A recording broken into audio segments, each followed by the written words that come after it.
자, 회계 기본 과정에 대해서 한번 말씀드리도록 해보겠습니다.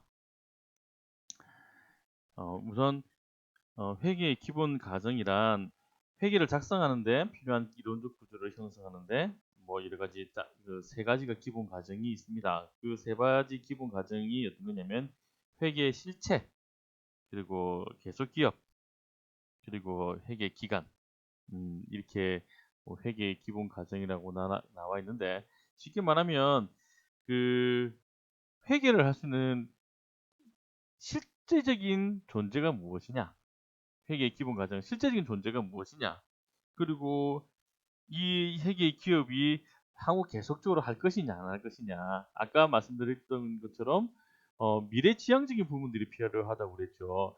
회계는 과거를 기반으로 해서 미래를 판단할 수 있는, 추측을 할 수 있는, 자, 그런 근거가 되는, 객관적인 근거가 되는 자료입니다.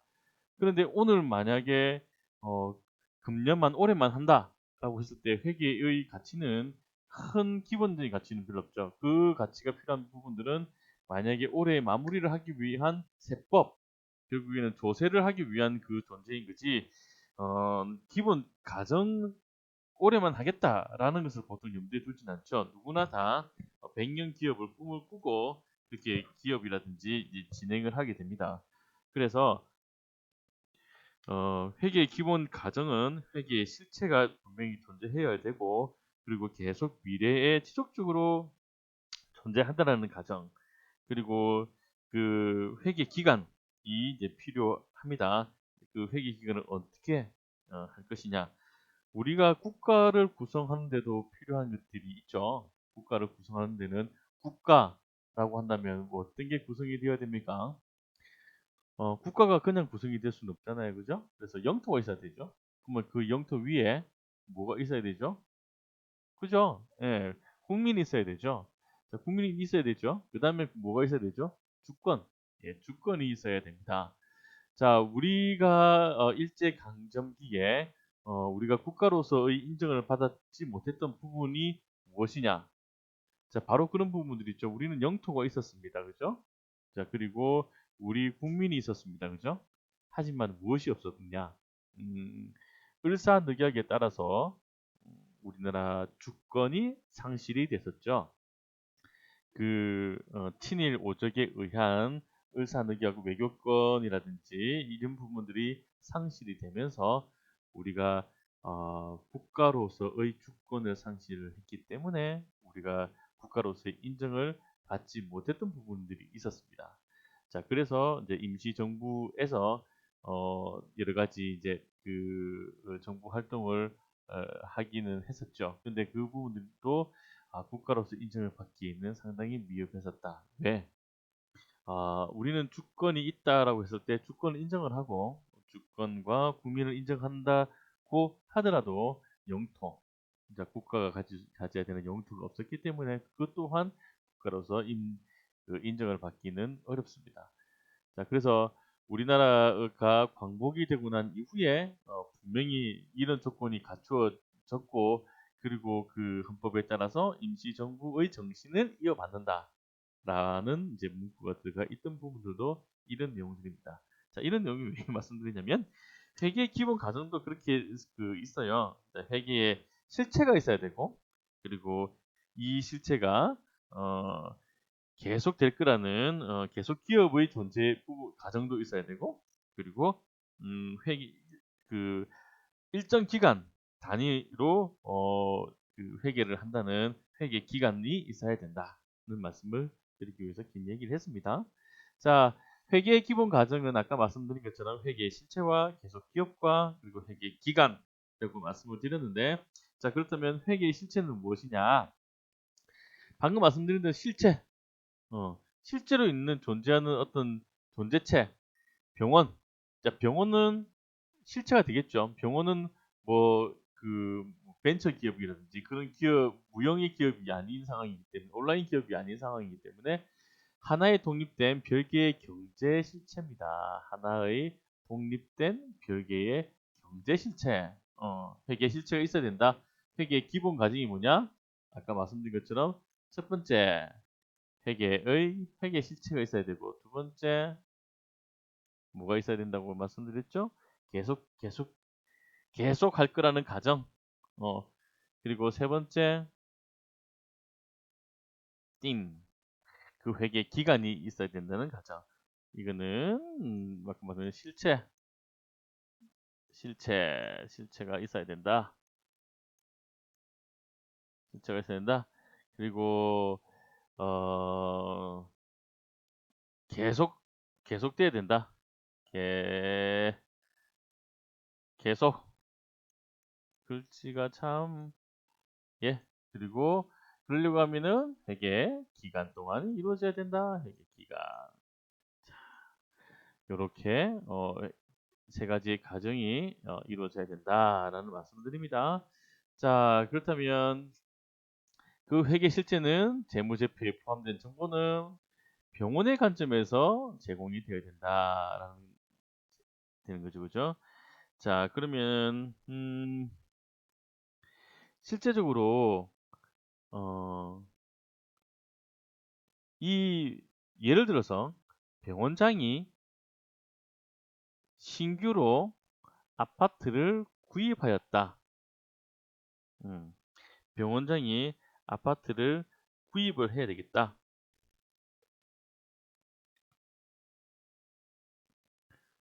자, 병원장이 신규로 아파트를 구입하였다. 이거는 얘기가 조금 달라질 텐데 병원장이 신규로 아파트를 구입하였다라고 하더라도 이거는 병원의 회계에 영향을 주진 않아요.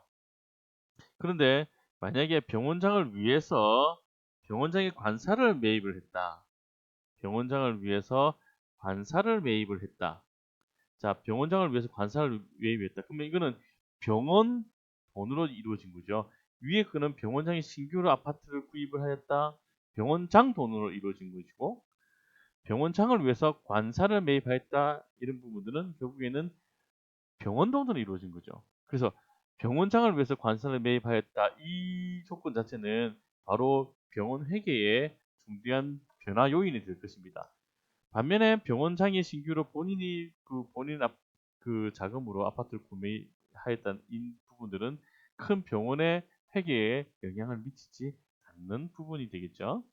그래서 아까 말씀드린 것처럼 그 회계 실체가 누구시냐? 병원장이 아니라 병원은 하나의 독립된 경제 실체라서 된다. 재무제표에 포함될 정보는 병원의 관점에서 제공돼야 된다. 자, 방금 말씀드린 것처럼 병원의 회계에 영향을 미치는 안 미치는 것이냐? 병원장을 위해서 관사를 그러면 이 병원에서는 두 번째 회계의 기본 과정은 계속기업. 병원은 반대의 증거가 없는 한 병원 목적을 달성하기 위해 계속적으로 경영 활동을 존속한다는 전제하에 회계를 한다. 계속적으로 경영 활동을 한다.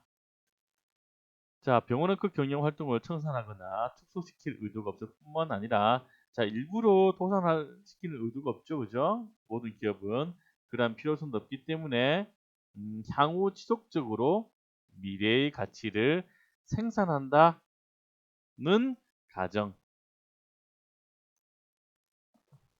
자, 그리고 병원을 증축하는 경우 40년간 사용할 수 있다고 만약에 건물 하나 짓는다고 봅시다. 그러면 병원 증축 비용 한꺼번에 비용 처리를 하는 것이 아니라 40년 동안 나눠서 감가상각 처리를 하게 된다. 자, 이 의미는 결국엔 뭐냐면 이 병원은 계속적으로 경영 활동을 할 것이고 그리고 향후 지속적으로 미래의 가치를 생산한다는 그런 계속 기업의 기본 가정입니다. 자, 회계의 기본 과정 중에는 세 번째 회계 기간이 있습니다. 자, 우리가 지금 회계 실체가 있었고요. 그리고 또 뭐가 있었죠? 회계의 계속 기업이 있었고요. 그리고 회계 기간은 그러면 그걸 어느 정도까지 기준을 잡아둘 것이냐? 우리가 앞서 말씀드린 것처럼 이 회계가 누구한테 지금 가게 되는 거죠? 회계 정보 이용은 회계 정보는 내부 또는 외부 이용자들한테 이 회계 정보가 가게 된다. 그러면 이 회계 정보는 내부 이용자, 외부 이용자가 있는데 내부 이용자는 병원의 경영진 그리고 병원의 종사자가 있고요. 외부 이용자는 정부기관, 채권자 그리고 투자자들 또는 기부금 출연자들이 있다라고 말씀을 드렸습니다. 자, 그러면 이 사람들이 이 회계 정보를 이용하는 가장 좋은 기간이 얼마나 될까? 자, 만약에 병원 경영을 운영하는 데서 만약 5년 단위의 회계 기간을 한다고 한다면 5년 이후에 5년 동안 그 병원 정보에 대해서 객관적인 정보에 대해서 보고서나 강의 양식으로만 받을 수 있을 거죠, 그죠? 그리고 정보 기간 또한 마찬가지로 이 5년 동안 세금을 어, 5년 세금을 부과를 해야 될지, 3년 세금을 부과해야 될지, 2년 세금을 부과해야 될지, 뭐 그런 서로 간에 이제 갈등도 있을 수가 있을 것입니다. 물론 종사자들 또한 내부 종사자들 또한 우리 이 기업이 얼마나 지금 현재 되어 있는지 정도를 파악하기도 힘들 것입니다. 그래서 어떻게 했냐면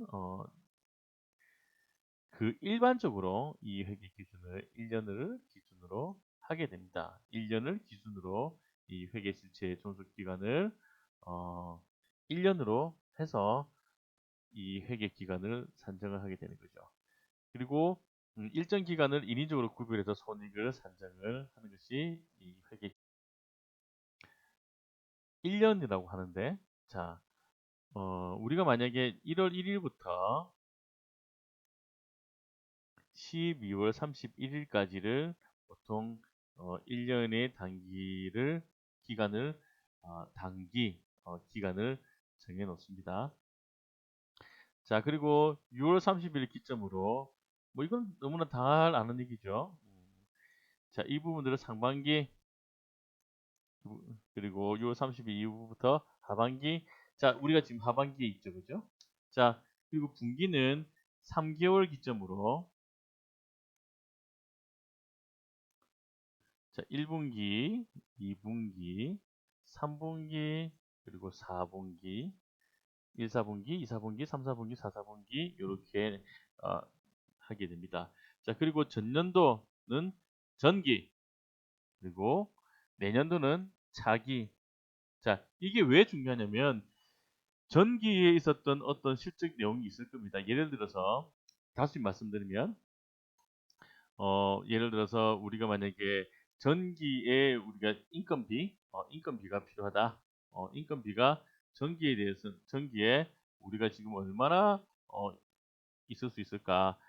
기본적으로 인건비 비율이 많이 높다고 해서는 그냥 어, 의료기관은 인건비 비율이 조금 꽤 높은 편입니다. 근데 조금 이상적으로 잡아서 40%다. 전기 40%다. 그럼 이번에는 단기에는 몇 프로가 될 것이냐? 단기에는 몇 프로가 될까요? 몇 프로가 있는 거 확인을 했습니다. 그러면 전기보다 상승, 하락 알 수가 있겠죠. 그러면 자, 이걸 기점으로 해서 내년도 물가 상승이라든지 연봉 협상이라든지 통해서 차기에는 인건비가 몇 프로가 더 될 것인가 예측을 하게 되는 거죠. 자, 그 부분들이 뭐냐면 이 전기, 단기, 차기에 대한 부분들이고 또 마찬가지로 인건비뿐만이 아니라 우리가 지금 만약에 우리가 어떤 물품을 이때 샀다. 만약에 별이라는 물품을 이때 샀을 때, 자, 비용 처리를 너무 많이 비싸서, 뭐, 분할하기로 했다. 분기 분할하기로 했다. 뭐, 이럴 때서 6개월 분할하기로 했다. 6개월을 분할을 하기로 했다. 자, 6개월을 분할하기로 했는데, 그렇다면, 하반기 때 샀으면, 요 차기에도 이 분할 금액이 2월 하게 된다. 뭐, 이런 부분들을 해석을 하기 위해서는, 이런, 그 회계 기간에 이 개념을 조금 알고 있어 주시는 것이 필요합니다. 자, 그래서 회계 기간은 아까 말씀드린 것처럼 좀 방금 말씀드린 것처럼 까다로운 처리 문제가 발생하기도 합니다. 예를 들어서 1월 1일 날 구입을 하는 경우는 1년치 보험료만 지급을 하면 됩니다. 그죠? 앰뷸런스를 1월 1일 날 구입할 경우에. 근데 만약 앰뷸런스 구입을 9월 15일 날 구입했을 경우에는 보험료 지급은 9월 15일에 1년치 보험료를 완납을 합니다. 그런데 실제로는 12월 31일까지 보험료를 사용을 하죠. 그죠? 그리고 실제로는 1월 1일부터 9월 14일까지 보험료 혜택을 보게 됩니다. 자, 무슨 말이냐? 자, 우리가 9월 달에 쭉 이렇게 됐을 때 이게 12월 31일이라고 봅시다. 12월 마지막 31일? 31일이라고 봅시다. 자, 우리가 구급차를 샀어요. 언제? 9월 15일 날 구급차를 다 샀습니다. 9월 15일 구급차를 샀는데 돈을 완납을 했습니다. 오케이, 완납을 했어요. 오케이, 완납, 오케이라고 봅시다. 자, 예를 들어서 보험료를 완납을 쭉 합니다. 얼마? 100만원. 100만원을 완납을 했어요. 100만원을 완납을 했는데, 지금 이거는 우리 회계 기간은 보통 우리가 1년으로 둔다고 한다면 1월 1일부터 단기에 12월 31일까지 한다고 한다면 100만 원을 만약에 단기에 12월 31일까지 이 100만 원을 썼습니다. 그런데 실제적으로는 이 보험료 혜택은 쭉쭉쭉쭉쭉쭉 가서 어떻게 하냐면 우리가 9월 14일까지 우리가 보험료 혜택을 보게 되는 거죠. 자, 이런 부분이 중복돼서 생기는 겁니다. 그래서 우리가 지금 현재 발생되는 것들이 요 현금으로 발생되느냐, 현금 이때 주어진 것만 발생되느냐, 아니면 이 발생을 어디까지로 보게 되느냐라고 하는 여러 가지 회계 처리 문제가 일단은 생기게 됩니다. 그래서